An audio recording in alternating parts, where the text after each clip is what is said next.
Friends, good morning. Welcome my YouTube channel. এখন ঘড়ির কাঁটায় বাজে ওই সকাল 11:30 মতো, আর এখন থেকে ব্লগটাকে শুরু করছি। আর আমাদের ইন্ডিয়াতে আজকে বাইরের ওয়েদারটা দেখো গাইস, পুরোটা অন্ধকার করে এসছে, দেখতেই পাচ্ছ কিরকম কি ওয়েদার, না কি পুরো আকাশ কালো করে এসছে আর মেঘলা দিনটা। আর এখন থেকে ব্লগটাকে শুরু করছি। আর প্রথমেই ঘরটা ক্লিন করে নেব, তারপর টুকিটাকি। তো ঘরটা ক্লিন করবার জন্য আমি নিয়ে নেব ঘর ক্লিনিংয়ের ঝাঁটা এবং ঘরটা একটু পরিষ্কার করে দিই।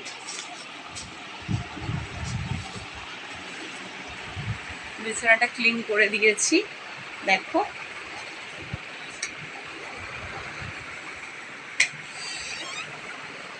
তো বিছানার আজকের ফাইনাল লুকসটা।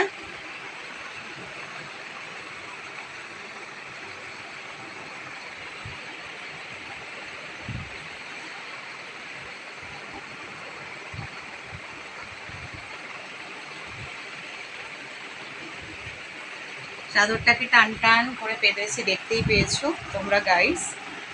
আর এখন ও ঘরটাতে চলে যাবো, ও ঘরটার বিছানাটা একটু ক্লিন করে দেবো। দেখতে থাকো আমার সাথে।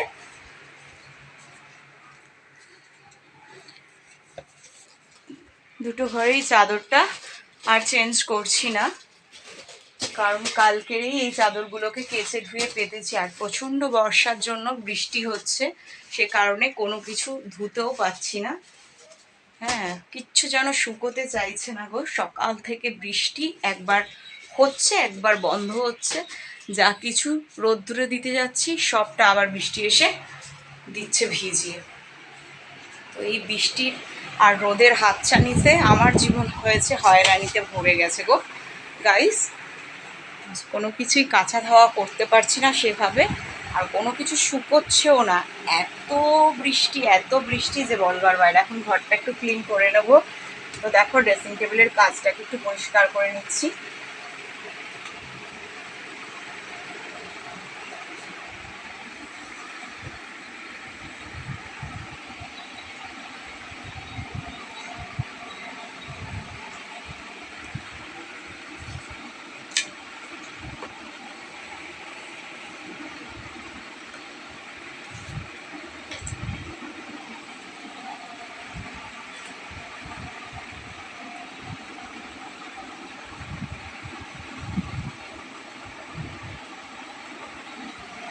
তো দেখো, ঘর ফাইনালি আমি ক্লিন করে নিয়েছি, দেখতেই পাচ্ছ। পুরো একদম ক্লিন করে পরিষ্কার করে নিয়েছি ঘরটাকে। আর এখন একটু আলনার ক্যাবিনেটটাকেও গুছিয়ে পরিষ্কার করে নেব।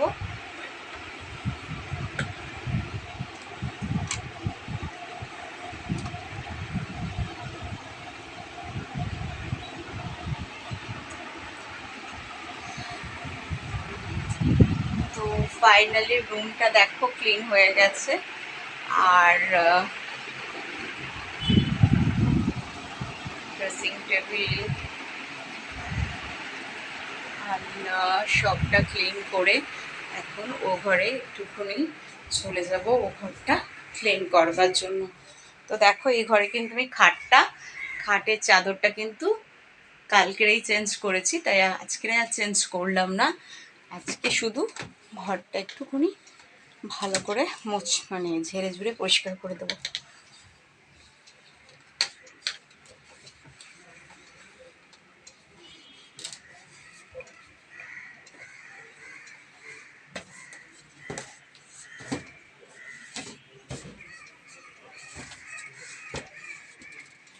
তো দেখো, ফাইনালি শোকেসটা মুছে পরিষ্কার করে দিয়েছি এইভাবে।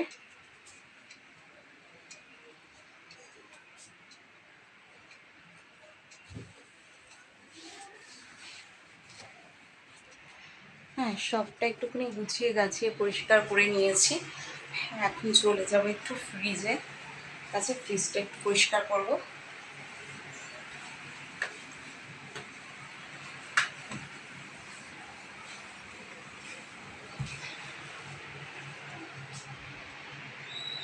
আর এখানে দেখো সব বাসনের জায়গা, বাসনগুলো রাখা হয়। শেফালিদি সকালবেলা কাজ করে সব বাসনগুলো ধুয়ে মুছে এভাবে রেখে গেছে। আর আজকে ভাবছি একটু নতুন ধরনের মাছ নিয়ে আসবো, ছোট ছোট মাছ, যেগুলো কালকে আমি বা পরশু দিনের যে ব্লগ হবে সেই ব্লগে দেখাবো। তো এখন তো আপাতত আমার কাছে 6টা মাছ আছে। এবার আমার মানে ইচ্ছা আছে মিনি ফিশ নিয়ে আসার, তো ভাবছি আজকে নিয়ে আসবো বাজার থেকে গিয়ে কিনে। আর এখন দেখো মাছগুলোকে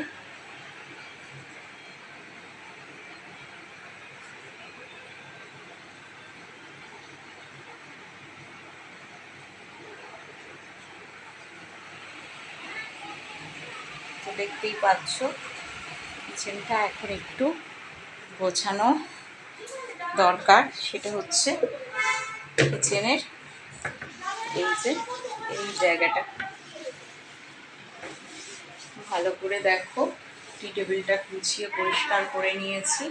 আর এই যে মা লক্ষ্মী দেখতেই পেলে, টেবিল গোছানোর পর। আর এখন চলে এসছি ডিশের জায়গাটা একটু পরিষ্কার করবো বলে।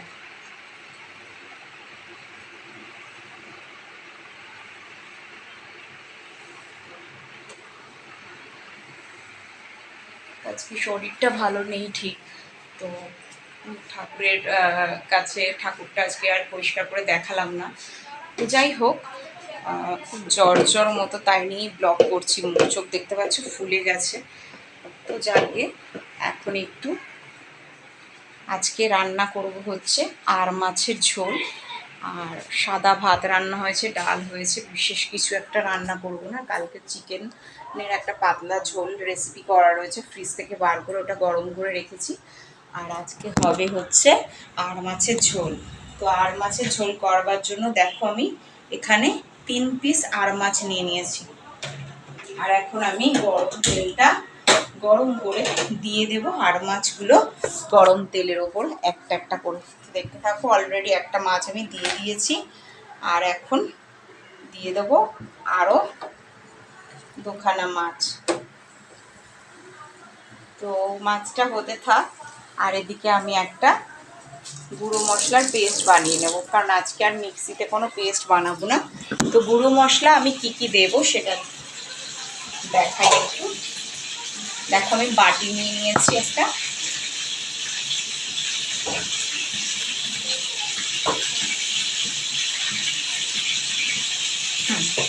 তো বাটির মধ্যে এবার আমি একটু মশলাগুলোকে নিয়ে নেব।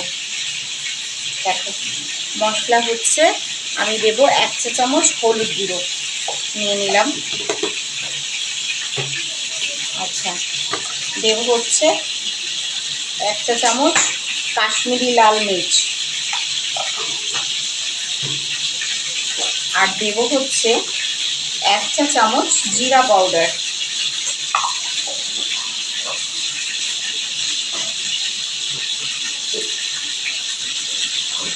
আর দেব পরিমাণ মতন লবণ।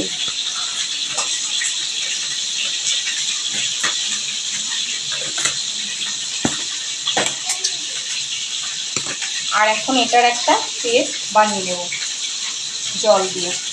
তো দেখো আমি একটুখানি জল নিয়ে নিয়েছি, আর এইভাবে দেখো পেস্টটাকে আমি গুলে নিচ্ছি পাতলা করে। তো দেখো আমি একটা জল দিয়ে পেস্ট বানিয়ে নিয়েছি, খুব সুন্দর হয়েছে পেস্টটা।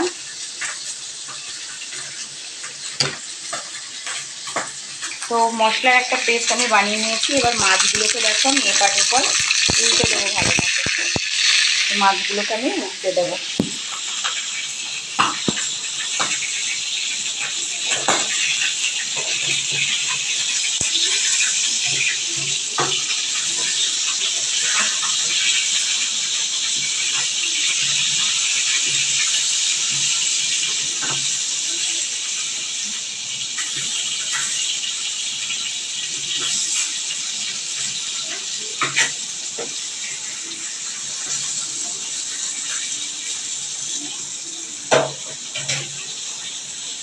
তো দেখো আমি ফাইনালি মাছগুলোকে উল্টে পাল্টে নিয়েছি। আর দেখো কাঁচা মাছগুলোকে ভালো মতন ভেজে ফ্রাই করে নিয়েছি। হ্যাঁ, আর যেহেতু আমি কোনো সবজি দেব না, তো ওপর থেকেই মশলাটা ছড়িয়ে দেবো। মাছগুলো একটু ভাজা ভাজা হলে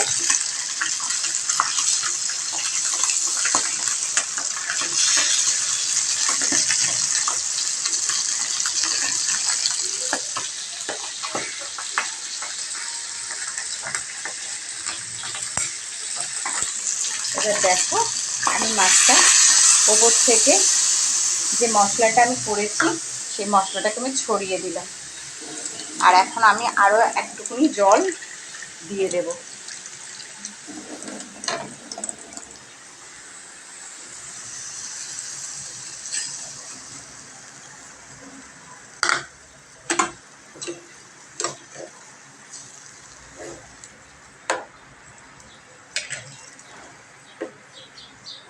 তো একটু ঝোলের মাছগুলোকে আমি উল্টে পাল্টে দেব।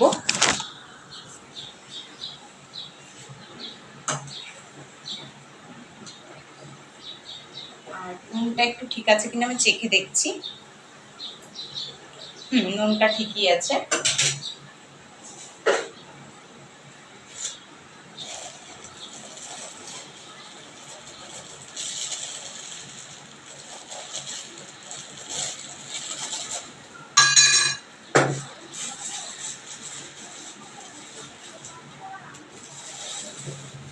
তো দেখো একটা শুকনো লঙ্কা ভেঙে একটুখানি দিয়ে দিচ্ছি ওপর দিয়ে।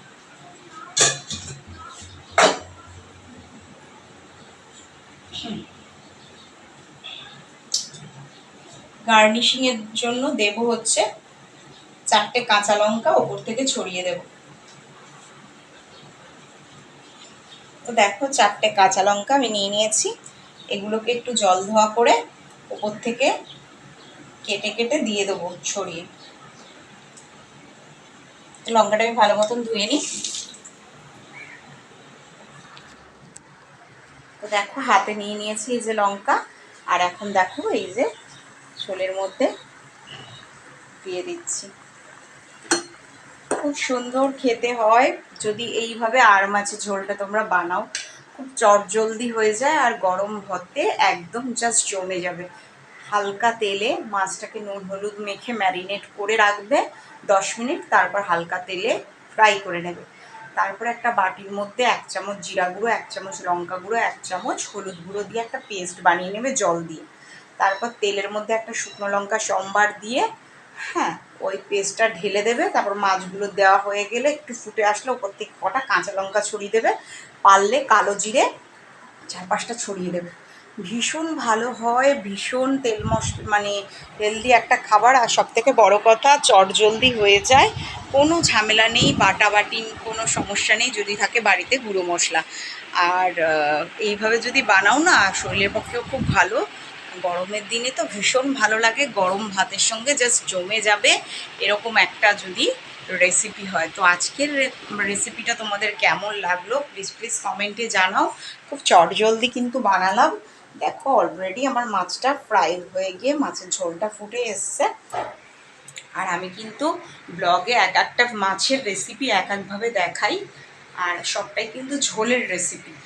সেটা হচ্ছে কখনো আলু পটল দিয়ে কাতলা মাছ করে দেখাই, কখনো বা আলু পটল দিয়ে বাটা মাছের ঝোল রান্না করি। এক এক সময় এক এক। আর আমি রান্নাগুলো যেগুলোই করি সব কিন্তু ঘরোয়া রান্না, খুব তেল মশলা কম দিয়ে রান্নাগুলো করি। আর তার সাথে ঘর ক্লিনিংয়ের ব্লগটাও আমি দেখাই, ঘরটা কীভাবে কী রকমভাবে পরিষ্কার করছি না করছি গোছাচ্ছি। যেই ঘরটা যেমনই হোক না কেন, যার ঘরটাকে যদি একটু সাজিয়ে গুছিয়ে পরিষ্কার করে রাখা যায় সেই ঘরটাই তার কাছে স্বর্গ হয়ে ওঠে, সেই ঘর যেরকমই হোক না কেন, তাই না? সবটাই কিন্তু আমাদের মেয়েদের হাতে থাকে, তাই না? একটা মেয়ে চাইলে একটা অগোছালো সংসারকেও সুন্দর করে তুলতে পারে এবং সংসারের লক্ষ্মীশ্রীকে ধরে রাখতে পারে। ঘরই হচ্ছে শান্তির জায়গা। আর ঘরটা যদি সুন্দর করে সাজানো গোছানো থাকে, দিনটাও ভালো হয়, মনটাও ভালো থাকে। আর কি বলো তো, মন ভালো থাকলে তুমি জীবনে অনেক অনেক এগিয়ে যাবে, এটা সবসময়ের জন্য মাথায় রাখবে।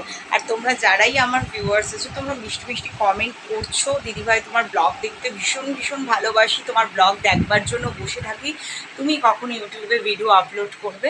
তো তাদের উদ্দেশ্যে বলি একটা কথা, তোমরা এরকমভাবে সুন্দর সুন্দর মিষ্টি মিষ্টি কমেন্ট আমাকে পাঠাও। আর তোমাদের এই মিষ্টি মিষ্টি কমেন্ট পড়ে সত্যি কথা বলতে কি আমার আরও ভেতর থেকে অনুপ্রেরণা জাগে যে আমি সুন্দর সুন্দর ব্লগ তোমাদেরকে দেখাতে পারি বানিয়ে। তো তো যাকগে, আজকের ব্লগটা এতটুকুই ছিল। প্লিজ প্লিজ লাইক করো, শেয়ার করো, সাবস্ক্রাইব করো, আর বেল আইকন নোটিফিকেশান অবশ্যই অন করে দেবে। আর প্রচুর প্রচুর সাবস্ক্রাইব করো। তোমাদের ভালোবাসাতে একদিন আমি সফল ইউটিউবার হয়ে উঠবো, এটা আমার বিশ্বাস। আর তোমরা এভাবে সাথে থেকো, পাশে থেকো, ভালোবাসা দিও। দেখা হবে আবার একটা পরের ব্লগে, আবার একটা সুন্দর ভিডিও নিয়ে। বাই, টাটা, ভালো থেকো, দিনটা সকলের ভালো কাটুক।